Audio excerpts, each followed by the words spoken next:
Tujikaze, tujikaze, jikaze. Tujikaze, tujikaze, jikaze.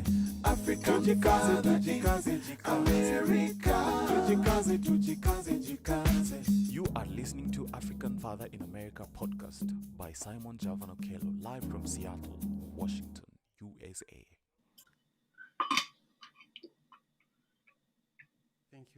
Thank you so much for joining us for today's session. I'm so excited to be live here with you on YouTube. Thank you for joining us, and also I'm excited to be live here with you on Clubhouse in the African Wisdom Club. We started this African Wisdom series around in March of this year, and every week at 8:30 p.m. Pacific Standard Time, we've gathered and brought authors, journalists, activists, filmmakers, startup founders, and just amazing people. For example, the producer of the 600 film that featured 600 Rwandan soldiers that rescued a lot of people during the Rwandan genocide has been one of the highlights of this conversation. We interviewed survivors of the Rwandan genocide in the course of about a week, and it's just been an amazing production to be a part of. And today we are privileged to be hosting Yvener Duroseau, who is a renowned diversity and inclusion motivational speaker and also consultant. He is a digital marketing entrepreneur, creative writer, and published author who lives by discipline, confidence, strong social awareness, and mindful listening. These are traits that have served him as he continues to do his noble causes around the world. This brother is from Haiti. He's been, supporting our space here on Clubhouse. He's been supporting us as well on Instagram and, YouTube, Twitter. And, we just drew our interest. And as we did research on him, we realized that he had a book. And I wanted to invite him to read a few excerpts from the book and also share with us how we can support him and how we can get copies of the book, because that's what we do with the African Wisdom Club. Whenever we do it, we also do it to support whoever we are interviewing and to, just shine a little bit of some light on them. So today we are going to really go a little bit deeper into the history of Yvener Duroseau. Before he wrote the book, I wanted him to take us back to growing up in Haiti, to growing up in Haiti, and which part of your book, Alike Regardless, speaks to that moment in Haiti when you felt like that moment, and maybe share with us a specific location, and if a moment impacts you, many times you also even remember the smell and the colors around there. So paint for us a moment, maybe when you are between 8 to 12 years old, when you felt like one day I will be on a global stage. I take Clubhouse as a global stage because if you look at everybody in this Clubhouse room where we are, you find that there are people literally from across the world sitting together and gathering around the village fire, listening to you in just a moment. So share with us that moment that made you feel that one day I'm going to be this powerhouse. Thank you so much, Simon, and thank you to all of the moderators and everyone in the audience watching on the Clubhouse as well as YouTube.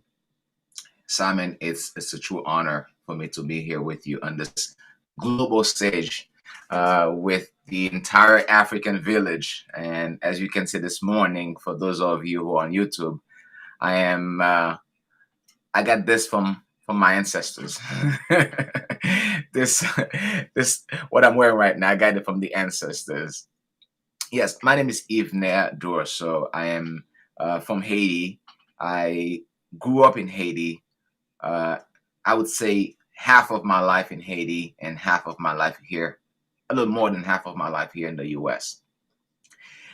Growing up, education was always something, my parents, even though they did not know how to read and write, but they were always like, you need to read your books. You need to read your books. You can't just, spend the whole day and playing soccer and play with your friends. Books, books, books, books, books. So just because I was forced to read books every day, even if I say, I memorize my lesson, mom, I memorize my lesson. Hey, you need to do this one, do that one. So I said, you know what? There must be something special about books. And so one day I am going to be an author. And I would say I was probably 8 years old, very, very young. And I started writing poetry, things that I see about nature, and anything that I think about that happened during the day.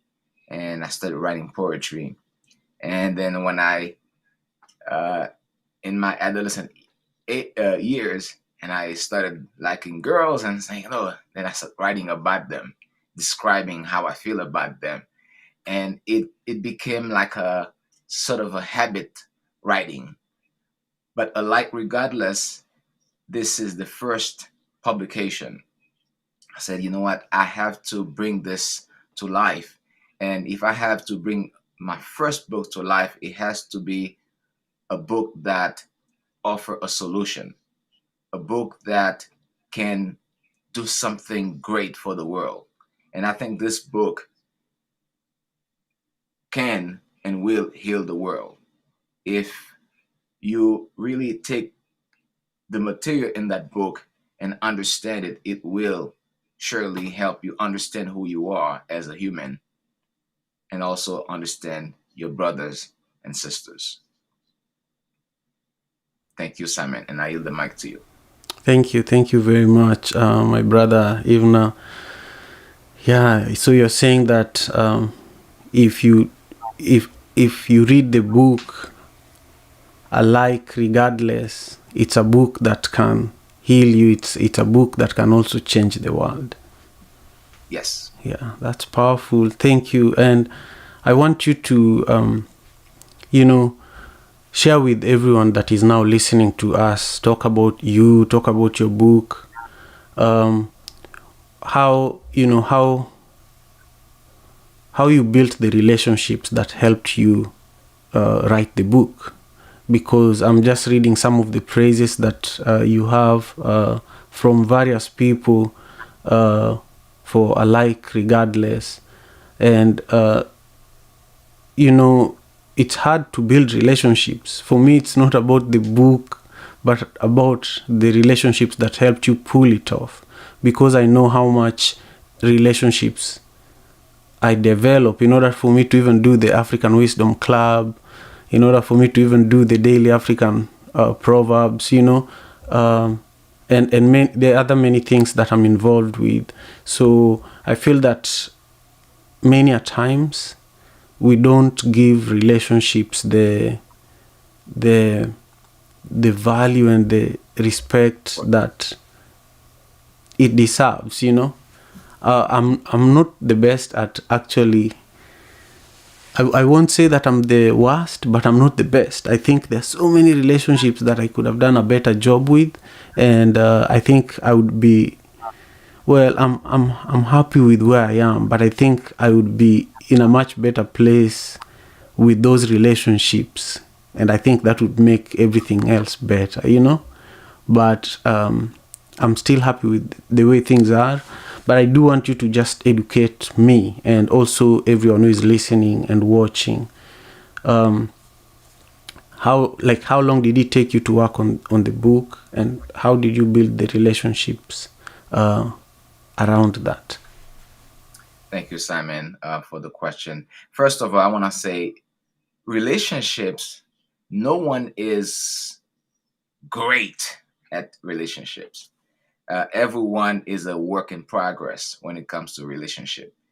And because you got to have three types of relationship. Relationship with with your creator, relationship with yourself, and relationship with other people. And no one really does all three perfectly. That's why I say relationship is always a work in progress. When I've had the idea for the book many years, I would say at least 10 years. But really, I talk to people, I talk to my friends about it, and it's like, man, you talk so much about that, about how the world is divided. It seems like you have a passion for it. And people who know me, they were like, oh man, you always talk about social justice. You always talk about uh, diversity, the inclusion, and how you want people to belong, how you want people to be together and join hands to make this world better. And several of my friends said, you know what, you should either you write a blog about it or you put your thoughts on paper. And I have a good mentor. His name is Dr. Jean Mathurin. We talk all the time. We share ideas. And he said, and I told him, I am going to write a book. That was 3 years ago. And you know what? Just most people, they said they would do something, and so many other projects in life just come in the way. So I did not write the book, but I did start putting an outline. Up until 2020, I said, you know what? I finished my outline and I'm going to start writing. Then when I finished the book, I contacted a few people and I said, hey, I have this book. It's a book that I believe will challenge the norm of division present in humankind. And I want you to read this book and let me know what you think. And I've contacted several people in the field of diversity and inclusion. I contacted other authors, and some of those endorsements you see are from some of those people. And that's when really the journey, I started having fun, and people start telling me, oh, you know what, the idea is great, and I think this is a great book. It's gonna be a great read for people to understand how the world should be and how we can be a better world if we use those principles. Then that's how it started.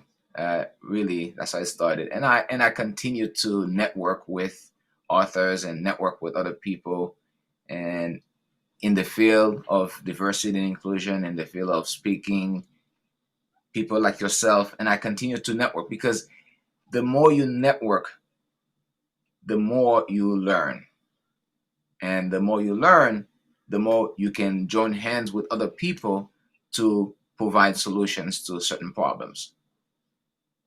Thank you, Simon, and I yield the mic to you. I love it. I love it. I want to talk from the last word you said. The more you network with people, the more you continue learning and finding solutions to problems. Finding solutions to problem, for me, that's the most important thing, because what drew me to you was that this is an Haitian brother who is hustling, is grinding and executing. Talk to me about what's behind you.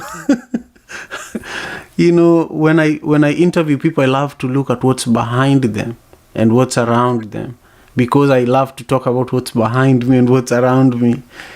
Behind you, I see that you have hustle as a verb, grind. These are frames that are these are decorations in Yvener's office. So I'm just describing what I see, especially for those who are listening on Clubhouse. By the way, if you want to see our faces, if you want to join us for the YouTube live stream, my YouTube channel is Simon Javan Okelo. you can find us there and we can engage there. And also, if you missed parts of this conversation, you can catch it on my YouTube channel later on, immediately after this conversation. And we will have an Instagram recap of this conversation as well. It will be a 10 to 15 minute conversation on Instagram where we will talk about what was most, what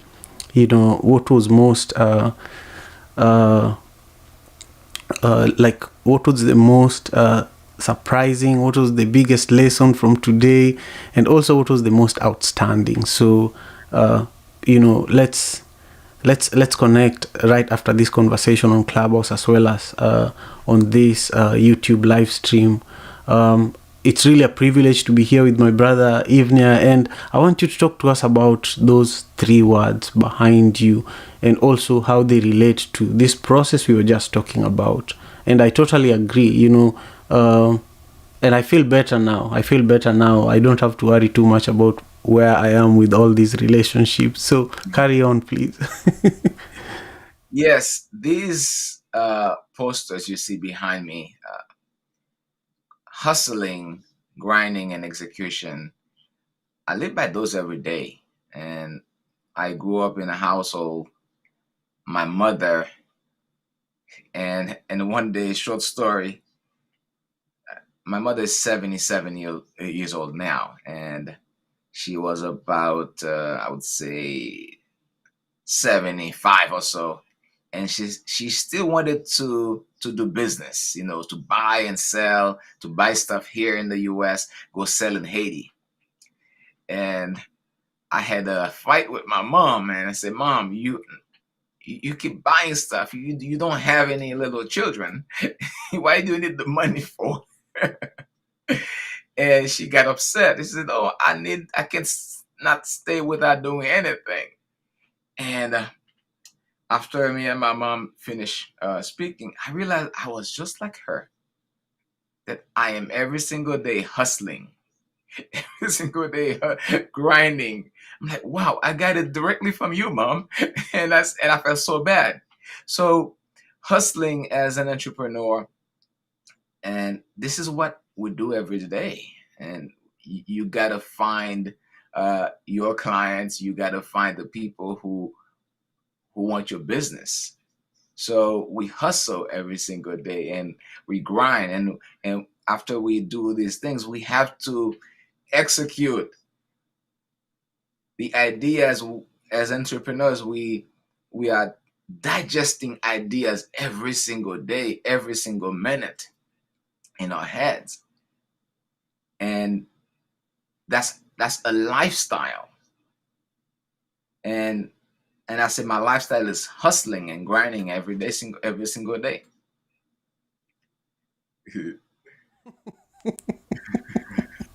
It's true for me too, it's true for me too.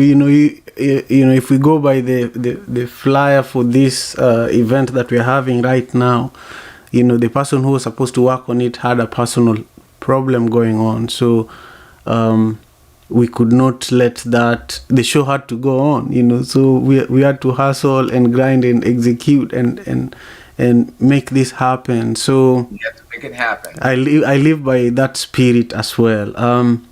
For everyone who is with us on Clubhouse, this is already an amazing conversation. I want you to prepare one question that you have for Yvener and also one comment that you have for Yvener. And we are going to be going live on Instagram. We'll talk about what stood out, what was surprising, and also the biggest lesson from today's conversation. If you're joining us on YouTube, thank you so much for being here. And we want to continue with our conversation by allowing Yvener to read for us, the excerpt from the chapter of the book that impacted you the most. The chapter that you want. You're the person that you respect the most to read if they can't read anything in the book. Yeah. So I will read one chapter for you, and so I wanted to read this chapter, the first chapter of the book, because I started the book with Africa. and I will read chapter 1. Yeah, If anyone, Ivnia, before you read, I actually want to encourage you to share with the audience where they could get a copy of the book or even a Kindle version of the book. And then whoever has a copy, it would be wonderful for them to read it together with you. I want to do the same. yes, if you don't have the book right now, you can go to Amazon.com. It's available in Kindle. Kindle, you as soon as you purchase, you can download right away. And also, if you are more like an audio person, you can go to Amazon as well, or go to Amazon as well. You can download the audiobook. And if you don't have an Audible account, this book will be free in your free trial. And it's also available in paperback and hardcover. Not just Amazon, but as well as other bookstores like Barnes and Noble's, Book a Million, and Target, and so many other online retail stores for books.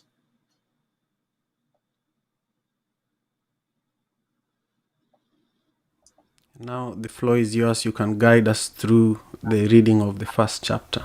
Thank you so much. Okay. So, chapter 1, this is where it began. A long time ago, a large group of people lived on their own. They lived in relative peace and minded their own business. Over time, another group of people, while traveling and looking for free land for themselves, discovered the first group living on their own. Because they had a different skin color and had their lifestyle and culture were different, the traveling group made themselves believe this other group were lower humans. So they invaded the lands of this first group, set, set themselves up as superior, and ruled these people. They claimed all their resources for themselves, but they didn't stop there. They bundled the people up and shipped them in terrible conditions to land miles and miles and miles away from their homes to work as slaves on big cotton farms. Does this sound does this story sound familiar? Well, another story. Here's another story. Once upon a time, one man hated a group of people. He thought he was better than them, believed they were unclean and needed to be gotten rid of. He hated them so much he wished they would die. One day it occurred to him he could get rid of those people. He he could get rid of those people and kill them. So he set to work convincing his people this group he hated so much were responsible for their misery. His people, so convinced, set to work killing so many of those people, it shatters anyone to remember. Does this story sound familiar as well? The slave trade and the Holocaust are two famous instances of the cruelty of racism. There are millions of other instances, gather greater or smaller in magnitude, past and present. We have an ongoing police brutality in the United States to remind us that racism is still as much of a problem today as it was yesterday. Unfortunately, racism is not the only divide we have created between ourselves as humans. There are also sexism, classism, ageism, ableism, etc.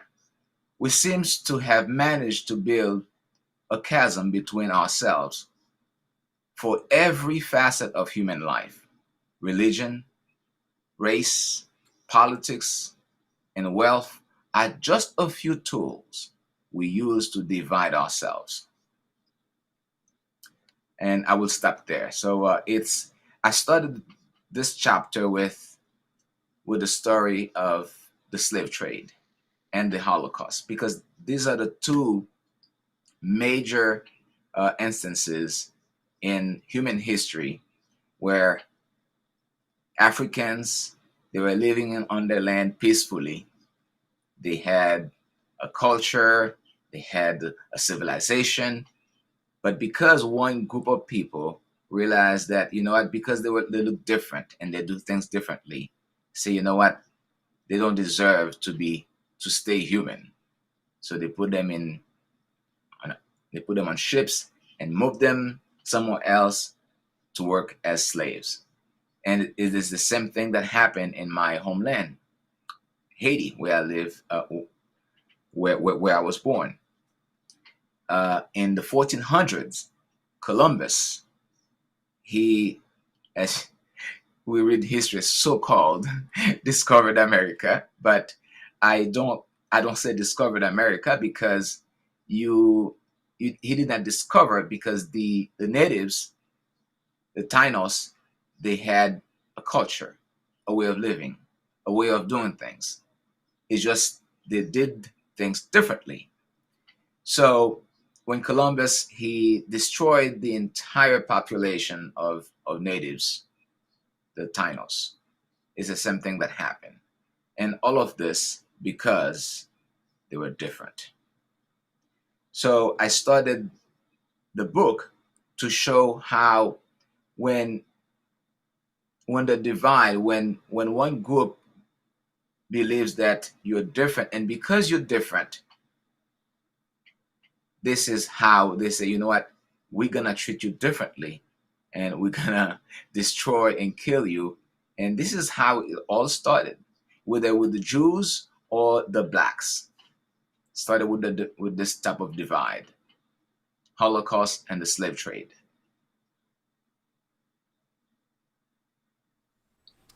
Wow. I won't say much. I want to wait for everyone in the audience to keep taking their notes. Remember, we'll allow one question and one comment just briefly.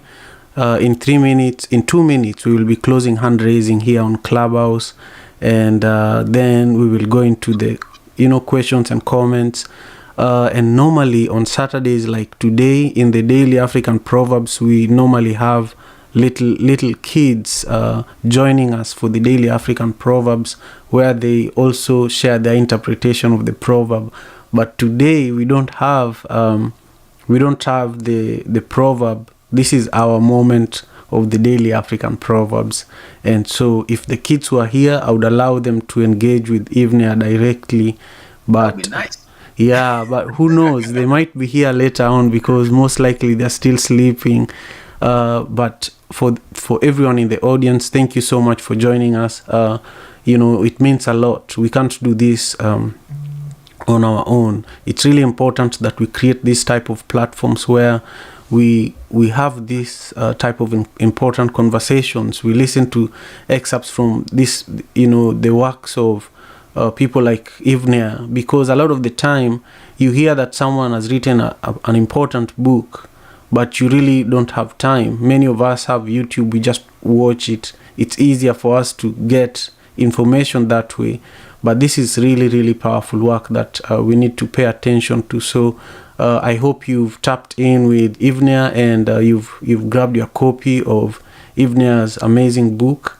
And I want to pass it back to Yvener so that he can read for us a section of the book that inspired the next book he's working on.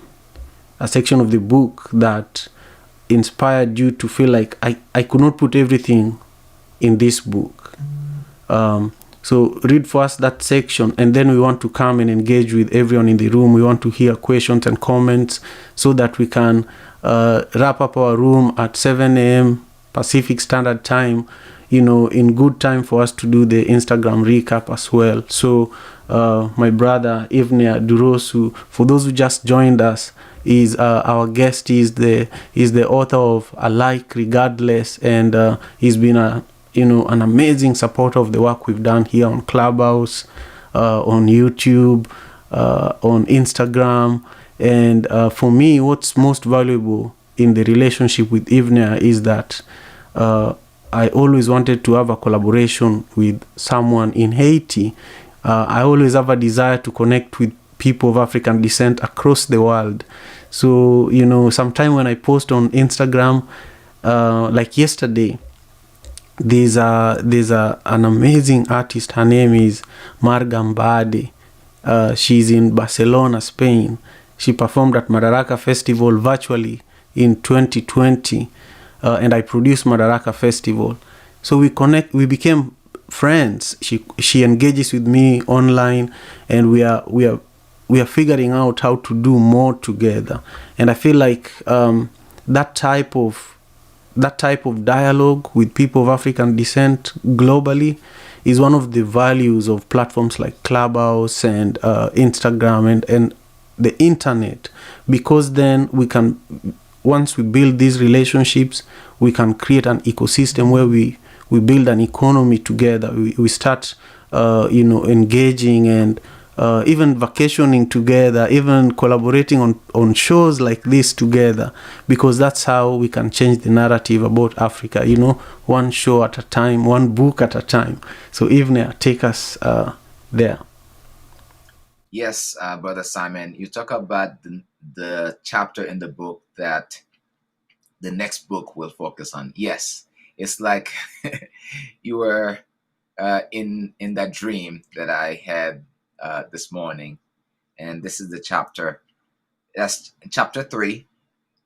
If you have the book, on either hardcover or Kindle, is the motive behind divides. The motive behind divides. Emotions are strange things.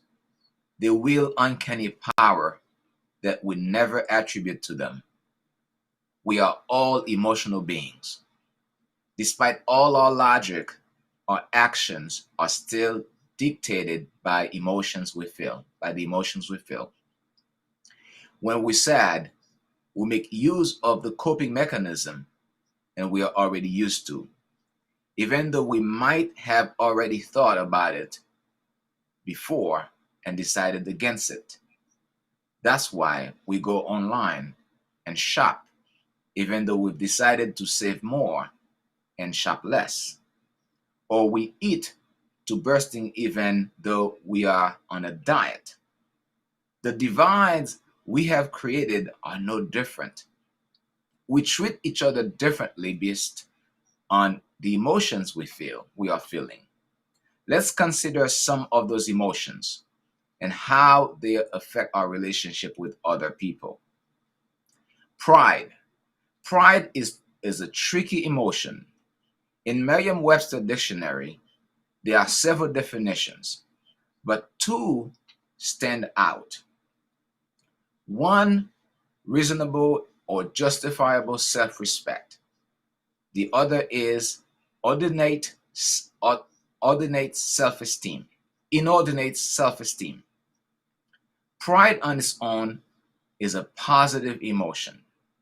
It never makes us feel bad about ourselves or will never see value in ourselves. A healthy dose of self-confidence is necessary, but overall, mental health. But it's so easy to overdo pride. When our self-esteem places us on a high pedestal, there is the potential we have will be above others. And when we see ourselves above others, we look down on them. When we look down on others, we do not see them as our equals. When we do not see them as equals, we cannot possibly expect to treat them as such. Pride is dangerous because it gives us a false belief, an illusion we are better than others. And we act with this illusion. We treat people condescendingly. We believe we deserve better than others and should get the best things before others. White supremacy is founded upon pride. This is the belief that white people are superior to the other races and therefore should dominate them. It is only pride that would make a person from one race believe they are better than people from other races and should rule over them. This was the foundation of colonialism and slave trade.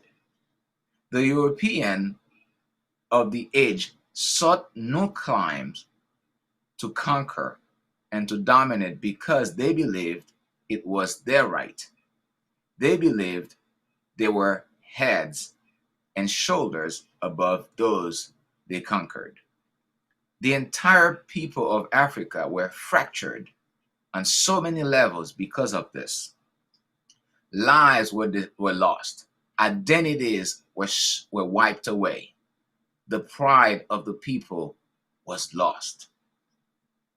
To this day, the repercussions of colonialism are still being felt in the African continent, with the people struggling to merge their ways of life with those of the Europeans imposed on them, only to come with distorted products that cannot serve them. In instance is the kind of democracy they practice. The slave trade was the launching pad for racism. A sad proportion of white Americans are still of that mindset that black and brown people remain slave and lower human and lower people who ought to be discriminated against. Pride is why supremacists believe the American land is rightfully theirs, and in reality, it belongs to the Native Americans. They can afford to disregard this piece of information because they cannot afford to disregard this piece of information because they believe they are better than the Native Americans and can commandeer the land. The Nazi propaganda was centered on pride as well. Hitler believed the pure race was the Aryan race, to which he belonged. Every other race was impure.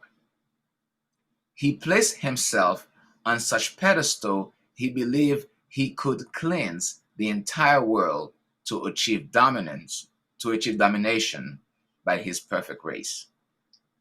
When you believe you're better than others, you exercise power over them.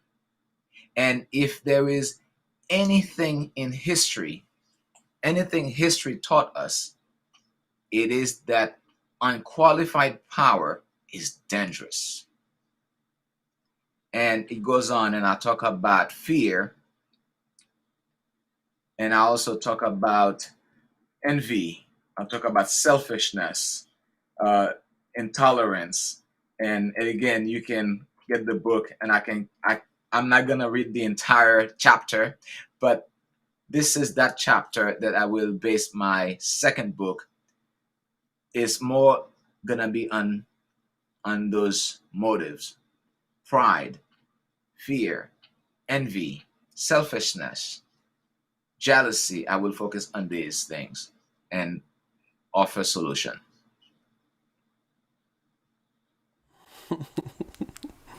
Wow. You talk about very important topics, but you make it palatable. You know, you make me want to engage deeper. So I feel that that's the biggest feeling I have right now around how you write, you know. But I want you to take us on a journey. I want you to dream a little bit. before we pass the microphone to our audience members, imagine that you are at Nairobi University in Kenya. You are in the biggest auditorium in Kenya, and thousands of students have copies of your book. You're standing in front of them, and you're about to do the same conversation that we just had now. How would you feel, and what would you tell them? Oh man, wow. To be in front of thousands of people in a university in Kenya, first of all, I would feel very proud in a good sense. It will be a very exciting time for me to be standing in front of thousands of my brothers and sisters to discuss a topic that affect them, this particular social group, mostly in the world. And it would be what I would say to them: to keep going. It doesn't matter what other people may think of them. I want them to understand the beauty and the differences. And I want them to understand, when we take the differences, we can convert every piece of differences to make a beautiful thing. Different is good. And I say that again, different is good. If you're making juice, for example, you're taking apple, you're taking oranges, and you're taking all of different types of fruits, and you're making a smoothie. And after you finish with the smoothie, and it tastes so good. So different is good. I want people to understand there is beauty in differences. And I want to tell them, you need to go every single day loving yourself. It doesn't matter how different you are. Know that you are valuable and love yourself unconditionally. And I want to tell them to run your race. And I also want to tell them, when you look at yourself in the mirror, don't be afraid of what you see. It doesn't matter what other people may think of you. You were created by the image of your Creator, and that you are fearfully and wonderfully made. And accept yourself. Run your race according to your pace.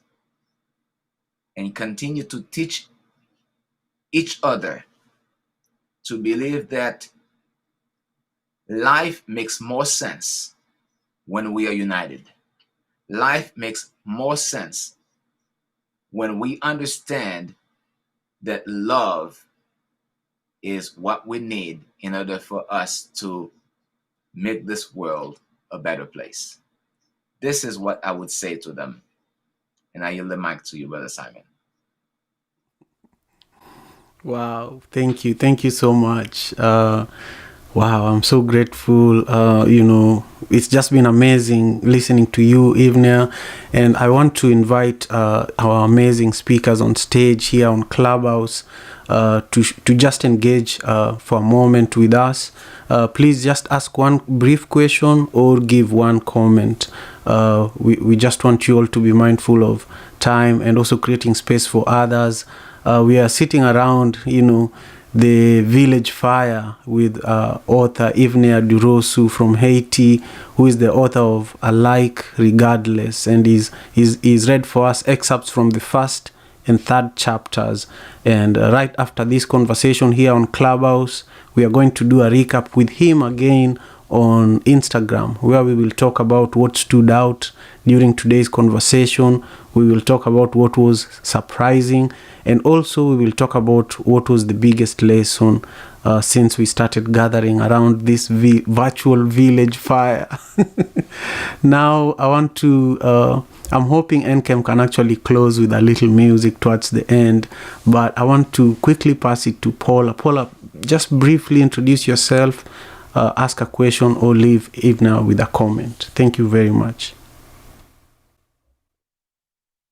Good morning.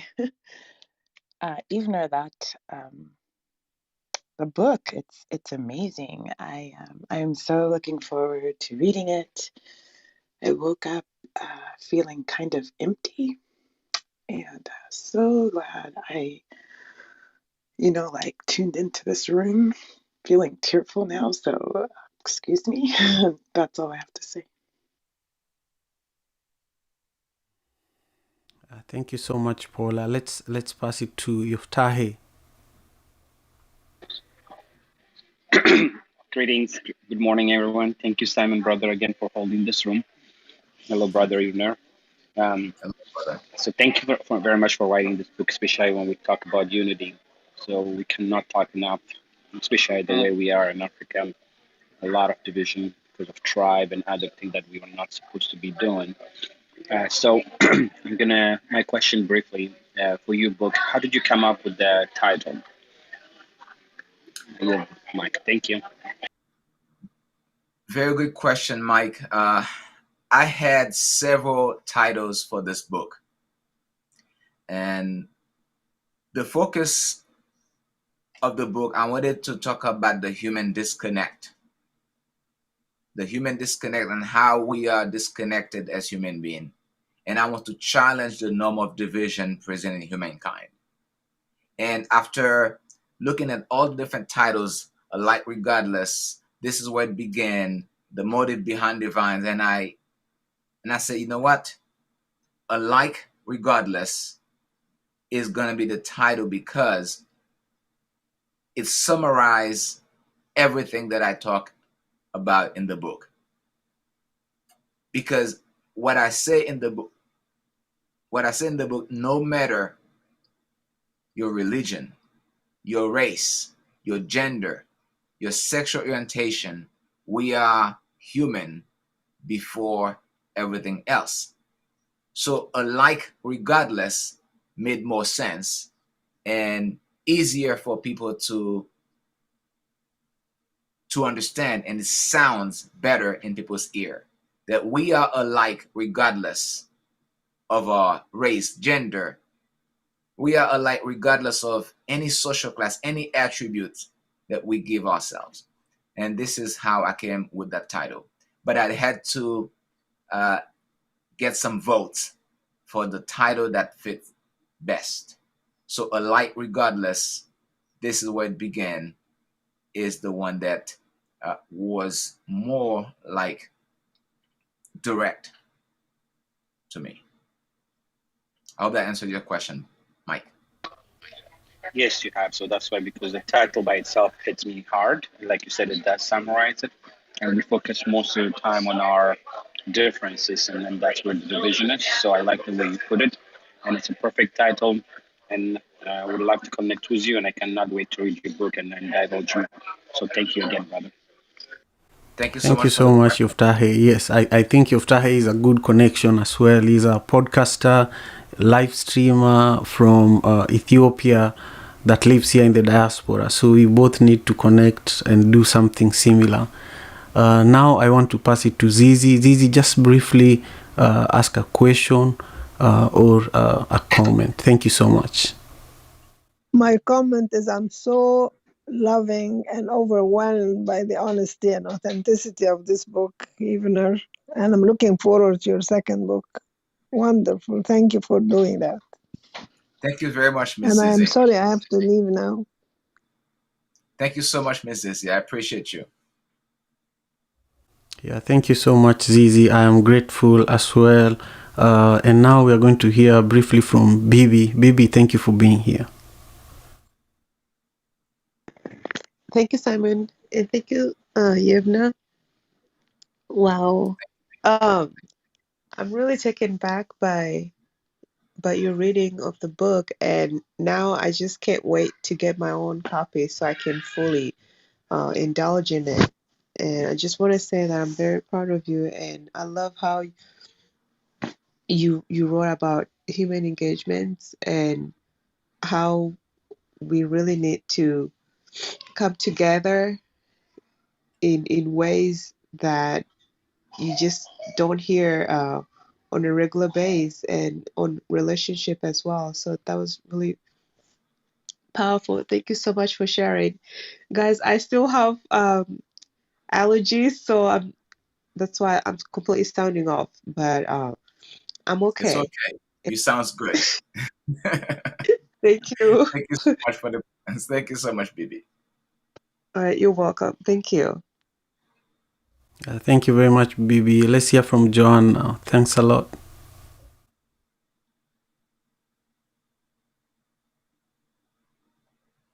Oh, Joan is actually with us on Oh, YouTube. Okay, great, great, great. sorry Go for that. ahead. No problem, no I problem. Go told you ahead. that I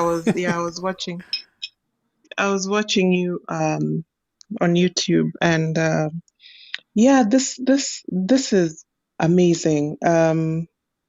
I don't know. I'm still trying to get my head around what you said. This is a very interesting book. I like that you're speaking to every human on earth, regardless of who you are, regardless of color, regardless of your orientation, regardless of your gender, because the book has actually taken all that into consideration, and it will be it will be a point that a lot of us need to use to just think about how we relate with each other as the human race. And the title is even making it better because, regardless of whoever we are, where we live, our skin color, how we look, we are all alike. When you cut through our veins, we all bleed black. We all bleed red. And specifically, I was intrigued by how you just went about describing the whole issue around pride. That pride is really on its own a positive emotion, but we use it to bring down other people. I can't wait to get a copy of my own, an autograph copy, I hope. And I really want to read this book because I know it will speak to me and it will speak to others as well. Congratulations, and you've done a good job. Thank you very much. Thank you so much. And by the way, if anybody they want you want an autograph copy of the book, you can go directly to my website, which is yvenerduroseau.com. yvenerduroseau.com. You can go to my Instagram. I have a business card, a digital business card. If you click on yvener.com, it will take you to my digital business card. Then you will have every piece of information that you need to know about me and about the book. There's links to my LinkedIn, my Facebook, my website, as well as Amazon. But if you do want a signed copy, you need to get directly from me, directly from my website, yvenerduroseau.com. Wonderful, wonderful. Thank you very much, Yvener. I am so grateful for that, for that comment, Joanne. And now I want to invite Dilo. Dilo, I just looked at your profile and you're a Dutch tour operator in Malawi. I go through Amsterdam a lot when I'm traveling between Seattle and Kenya, and I have a lot of Dutch friends. But what's funny is I only know one Dutch word, and it means good night. That's all I know. But then I've also worked in Malawi for many years, actually. I worked in Mangochi, so I know Blantyre and Lilongwe. I was involved with, building a lot of the fish farming projects at Malawi Children's Village. Anyhow, so nice to connect with you. I followed you. Let's connect. Let's talk. I know a number of Malawi artists as well, like Faith Musa. So welcome and share with us your question or comment. It's really nice to see people like you who are on the continent doing bringing business to the continent. Share with us your thoughts. Well, that's wonderful to hear, and it sounds like you're spending a bit more time in Amsterdam than I am, so that's interesting. Yeah, no, I'm gonna keep it short because I don't really think that this is my place to talk now, but it is my place to listen and to learn, and I absolutely love doing that. I love listening to everything that's been said so far, and I love connecting with people as well, and all just learning from each other. I really can't wait to get my hands on the book, and just keep it up, and looking forward to talking soon. Thank you, everyone. Thank you, brother. Okay, Thank very you. good. Thank you, Dilo. Hey, Mala, thank you for all your love and support. Mala has been very, very supportive in terms of promoting the shows that we have here on Clubhouse, on her Twitter profiles. So it means a lot, Mala. Share your question or comment. Thanks a lot. Hello to everyone everywhere. I just wanted to say it is a pleasure to meet you and to hear more about this work. And without the African Wisdom Club and rooms like this, many of us, in all over the world, it may have taken longer to become familiar with you and the phenomenal work that you're doing. My immediate takeaways was just the balance in your conversation around passion and grinding and being motivated and focused to execute and accomplish things for the greater collective. But then on the back end, as you went into the chapters, the balance of that conversation with the understanding of one running one's own race in terms of pace. And what I took away when you shared that specifically for me was this idea that I can absolutely be focused with my life's mission and be passionate about my life's work while also holding space to care for my health, my wellness, my family. Because especially here in the United States, and I guess any cultures that are steeped in capitalism, this idea of grinding and hustling is commodified in a way that promotes unhealthy human beings.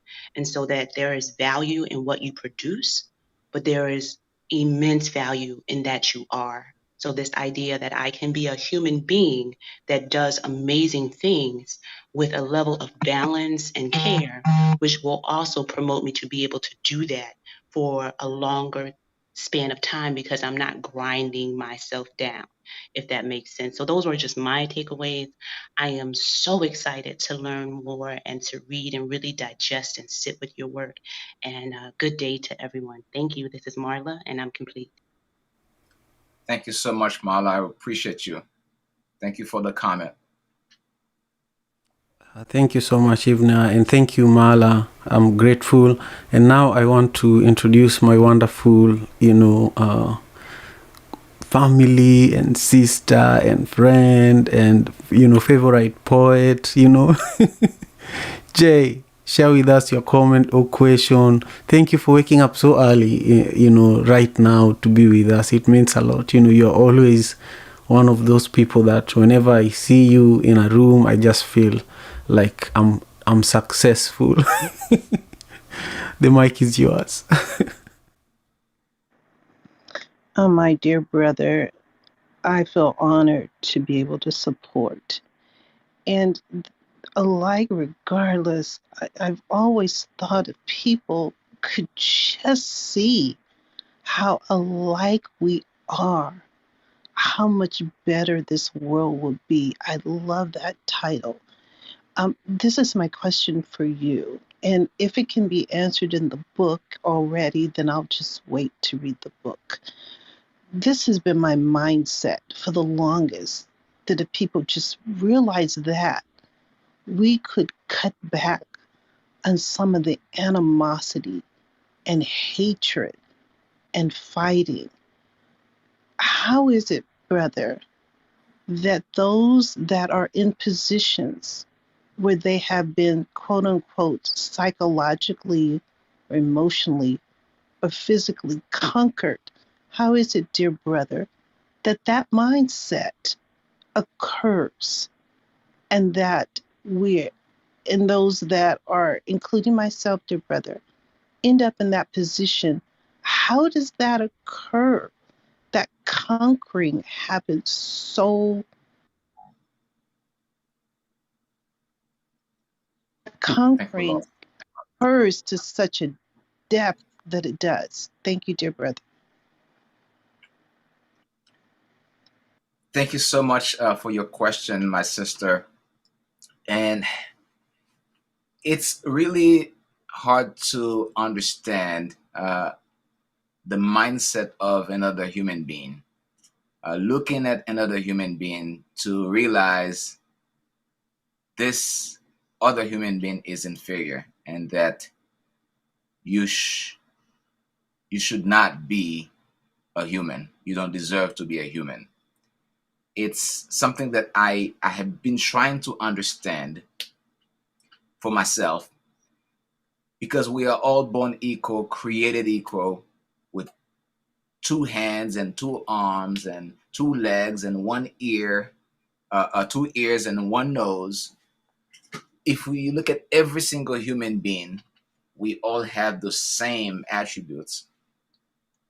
Thinking that we are inferior to someone else is just mind blowing. It's just something that is hard to understand.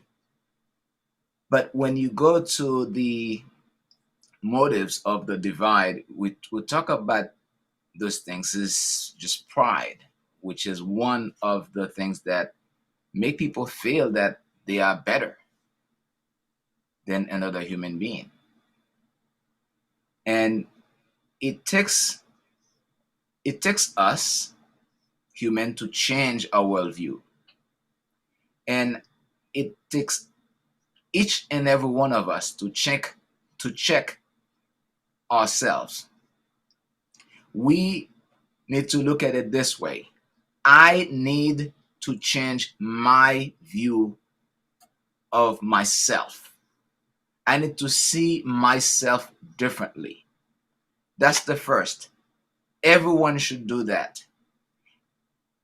The reason why we should all first check ourselves, when we understand ourselves, we see our value, then we more likely see other people's value because we share the same attributes, two legs, bleed the same. This is the mindset that I want people to have. I want us to have as human, to see us differently so that we can see others differently and treat each other with love and empathy. This is where this book comes in. I want to take humanity back to the default settings, to see each other as equals. Because you cannot protect what you don't love. If I don't see you as an equal, I cannot protect you. If you look at what's been going on in our world with police brutality, for example, if this police officer, he may not be necessarily a bad person, but if he has some bias that this person, because he's black or brown, is either inferior or dangerous to him, or he feels some ways, he cannot protect that person because he does not love that person. It's hard to protect what you don't love. It's hard to serve who you do not love. I yield the mic to you, Brother Simon. Thank you for the question, my sister. Thank you very much, my brother Yvener, and thank you, Jay, for such a beautiful question. Let's hear from David. David, please briefly share with us, your comment or question. Thank you so much for being here. I am so grateful. Thanks a lot. Thank you, Simon, and thank you, Vania, for the book. It's really nice to be here on stage, and I'm gonna probably ask you a question at the last of, at the end of my comment, and probably it's gonna be about mental health and mindset, because I think that is something that I would really want to hear your opinion about. So, I think Jay pointed out also something that I would say bothers me. I mean, this question about conquering mindset is something that has bothered me all along, because I understand it like everybody else that human beings are equal. So I never understand why, you know, what we see today, especially, taking advantage of people, intimidating people, exploiting people, dehumanizing people. I just don't get it. So that is something that has been bothering me. So I really think that, this discussion is just, at the right time. And I would love to see this kind of discussion, not just here in Clubhouse, but all in other arena, like in Africa, in Twitter spaces, everywhere. So this kind of discussion can reach everybody. Because, again, we are all connected. We all need love, for all to have a peaceful world. So I do really appreciate what you're doing, Ivania, and I hope that we could extend this discussion just beyond Clubhouse. My question regarding the mindset is, and I've seen it actually. You have already division and love. I just downloaded your book a few minutes ago and see you already have division there and love. And I do think that one aspect that still is bothering us, or we cannot fix, is the division that was created. I mean, in my country, for example, we have class. If you want to get better, you have to go to high cost school or a school that is higher than the others. But if you go to a better university like Harvard, maybe people look at you differently. So it looks like our mindset was kind of messed up with all these colonialism uh, activities and apartheid and all these things that has happened. So, what do you think? And have you addressed this reset mindset, or rather, mindset renewal, in your book, or are you going to address it? I would really love to hear your opinion about that. This is David, and I'm speaking. Thank you. Thank you, brother, for your question. Yes, mindset is very important. And yesterday I talked a little bit about mindset when we discussed the proverb yesterday about shoulders, right? And I talk about the bag. The bag may be your mindset, and that we should be careful what we deposit inside it. And if your mind is filled with hatred, with bitterness, with envy, jealousy, and fear, it may end up being torn unexpectedly. So, mindset when it comes to race, to human relation, mindset plays an important role. We need to change our mindset when it comes to seeing human beings. We need to change our worldview, what we are taught for so many centuries. It's not going to be an easy thing to do, to change our mindset from stuff that we learn from generations after generation. But this is what it will take to change the world. Albert Einstein says we cannot solve our problems with the same thinking we used when we created them. If we are to move beyond where we are to a better world, we must think and see things differently. We must be willing to have enough courage to think differently, because we can't apply the same principles expecting different results. And here we are talking about deeply ingrained habits. that we have had for centuries, habits that we have adapted to for centuries. It won't be an easy journey. The hardest thing for any human being is to change the habits that they're used to. But it is not an impossible task. It is not an impossible task. What we're doing right now, having that conversation, that is the first step. The first step to understand that we have a problem, and that problem is that divide or the divides, the division.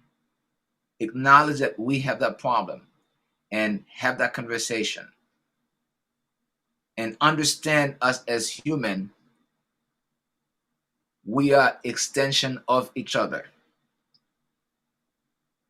And if it helps, if we view it helps if we view ourselves as superheroes. And I know so many of you may have a superhero, either Superman or a Batman in movies. It helps to view ourselves as superheroes on a mission to change the world. The superhero never has it easy. The villain is never easily thrown. But there is a reason we resonate a lot with superheroes in movies. It's because good always win in the end. If we apply the same thinking here, however difficult it is, we can win in the end. And what is this end goal? What is it we're trying to accomplish as human? The goal is love. Love trumps hate. Therefore, love trumps the divide we have created. And you may be saying, why? I mean, why should I care? You may be saying to yourself, but I want you to look around. Look inward. The division we have is hurting us more than we can ever imagine. Every one of us is in danger of getting hurt. Whether you're black, white, Hispanics, Asian, every one of us is getting hurt because we differ from others. We must close this chasm. We must go back to see everyone as an extension of ourselves. Only this way we can guarantee our safety and happiness. It's the beginning of every one of us. It begins with every one of us as an individual. Thank you for the question. That was a very good question. Thank you so much, brother. That was a really good question, and that was a really good response. Thank you, Yvener. And now we have Sarah. Sarah is just briefly going to, ask the last question or comment. David, I know that you have another question. Why don't you join us on Instagram Live and ask that question in maybe in the next 5 minutes or so, if that's okay, David. Thank you. Thank you so much. Thank you. And Sarah, now the mic is yours. Thank you very much for giving me the space. I am very happy and thrilled this morning to hear about Yevnia's book. I'm a book reader, and recently I've been looking for something exciting and amazing and insightful, and that is ours to read, and I haven't found anything yet. So it's amazing this morning that I found something miraculously. And what I wanted to say is thank you very much for bringing this perspective of the logic behind things like colonization and slavery, because most of us know what happened, but most of us also do not know why it happened and what is the logic behind it. So it will be I'm looking very forward, and it will be very good to read the book and see what you talk about, the things that happened and why, and how we can move forward. And I am very happy because as we are reading through the book, I was connecting all the points and all the dots to what actually is happening to all post-colonial countries and how they are trying to regroup after colonialism and how it's failing. And one of the things he said is how we come to see ourselves. We come to see ourselves in the eyes of the colonizers and forget what we were before colonization. So it will be amazing to read your book and find more of what you're saying. So because of time, I will have to say thank you, and I am leaving the stage. Thank you very much. Thank you, my sister. And Simon, I wanted to point out, if anybody, while reading the book, you want to talk to me, you want to have a conversation, because I'm all about having conversation. Reach out to me on my website, send me a DM, say, hey, you know what? I want to have a talk with you. I'd be happy to schedule it and have a conversation with you. And if there's any podcasters in the room, uh, journalists, media uh, personalities, I'd love to connect with you, either for an interview or just a chat. So it's so great to be here today. I yield the mic to you, Simon. Thank you very much, Yvener. It's been a privilege being here with you today. And for everybody that is here with us on Clubhouse, thank you so much. Remember to join us right after this room for the recap on Instagram Live, where we will talk about what stood out, what was surprising, and what we also learned. And Yvener will be responding to those questions. So Yvener, prepare, by the way, what stood out for you, what was surprising, and also what you learned by being here with us today. But before we end our session, I want to pass the mic to the wonderful Nkem Jika, so that she can share with us, just her thoughts about today's session, and then share with us music to close us out. Nkem, thank you so much for everything, and thank you so much for being here. Thank you so much, Brother Simon. Hi, everyone. Hey, Nkem, I think you're farther from your mic today. Could you get a little closer to your mic, Nkem? Yeah, can you hear me? Is that better? Yeah, it's a little better. Thank you. A little better? Or Yeah, it's a little better. okay. I really enjoyed the conversation today, and I appreciated the emphasis on the equality and how we shouldn't get lost in our pride, and how pride can lead to division, as well as just the downfall and the separation of humanity and community. And so, even just in alignment with the title of the room and gathering around the village fire, it was just really a reminder for me, and a reflection of the power and the beauty in community. So, Evnier, I really appreciate and respect the work that you're doing, and appreciate the time and wisdom that you shared today. As I came in immediately, it was extremely powerful. And so I'm looking forward to learning more from you through your work, and really grateful to have been in this space today. Thank you very much, my sister. Thank you so much. Glad you're here.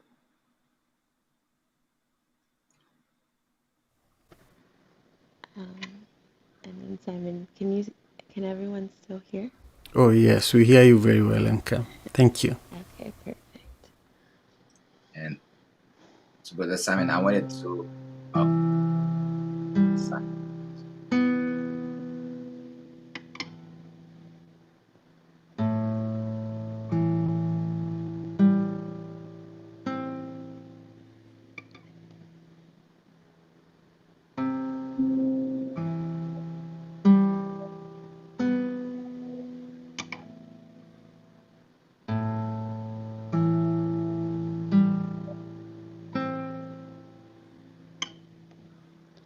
Close your eyes.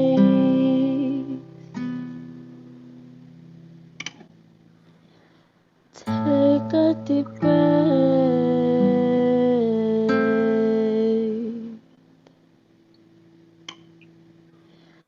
Imagine the night sky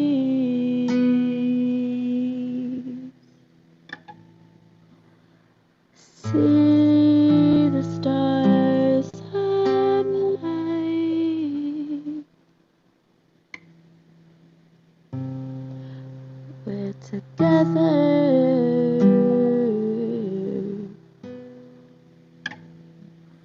We're together.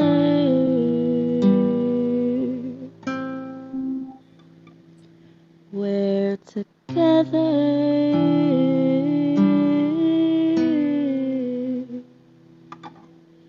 We're together.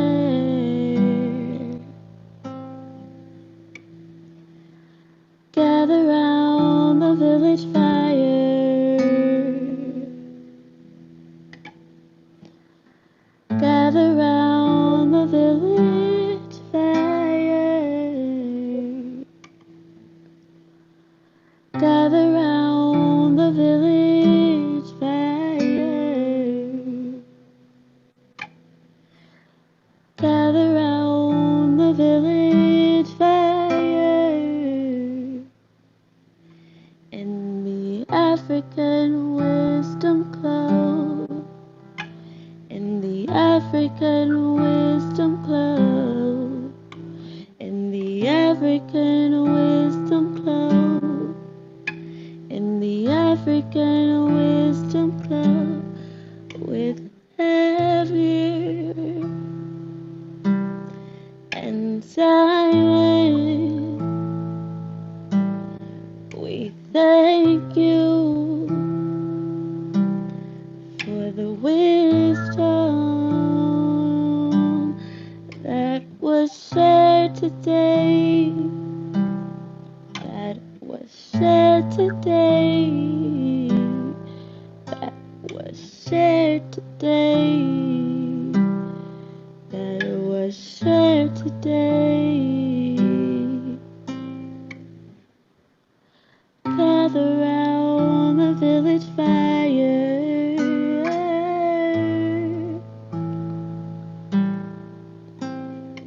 Gather round the village fire.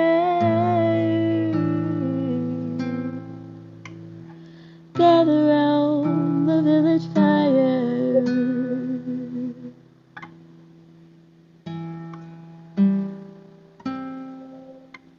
We're all equal. We're all equal. We're all equal. We're all equal. Love your brother. Love your sister. We're all equal. We're all equal. See your brother, see your sister. Forgive your brother, forgive your sister. Give, give, give, give. Give, give, give. Gather round the village fire.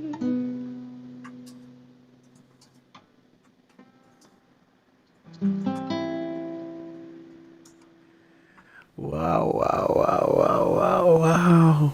And Cam, that was so beautiful. And That thank you was so for adding. beautiful. Wow. Thank you. Thank you. Thank you for You're so adding the "we are gifted. equal." I like that. Yeah. Anyhow, Thank let me you. not add too much after such a magical moment. See you on Instagram Live in a few minutes, maybe in 2 minutes, where we will talk about what stood out, what was surprising, and what we learned from today's conversation. Thank you all so much for being here with us today. And thank you so much, my brother Yvener, for making the time. We'll have time for you to give to share more comments in a moment, more comments and thoughts in a moment over on Instagram. But really, I just want to, I'm looking on Clubhouse right now, and I see amazing people that have made this show for today possible, and also people that have made the work that we do here on Clubhouse with the Daily African Proverbs possible. Thank you so much. On YouTube, I also see amazing people who continue making this work possible. Thank you so much. We'll see you on Instagram in just a moment. Peace and love. African father in America. Tujikaze, tujikaze, jikaze. Tujikaze, tujikaze, jikaze. Africa, tujikaze, tujikaze, jikaze. America. Tujikaze, tujikaze, jikaze. You are listening to African Father in America podcast by Simon Javan Okello, live from Seattle, Washington, USA.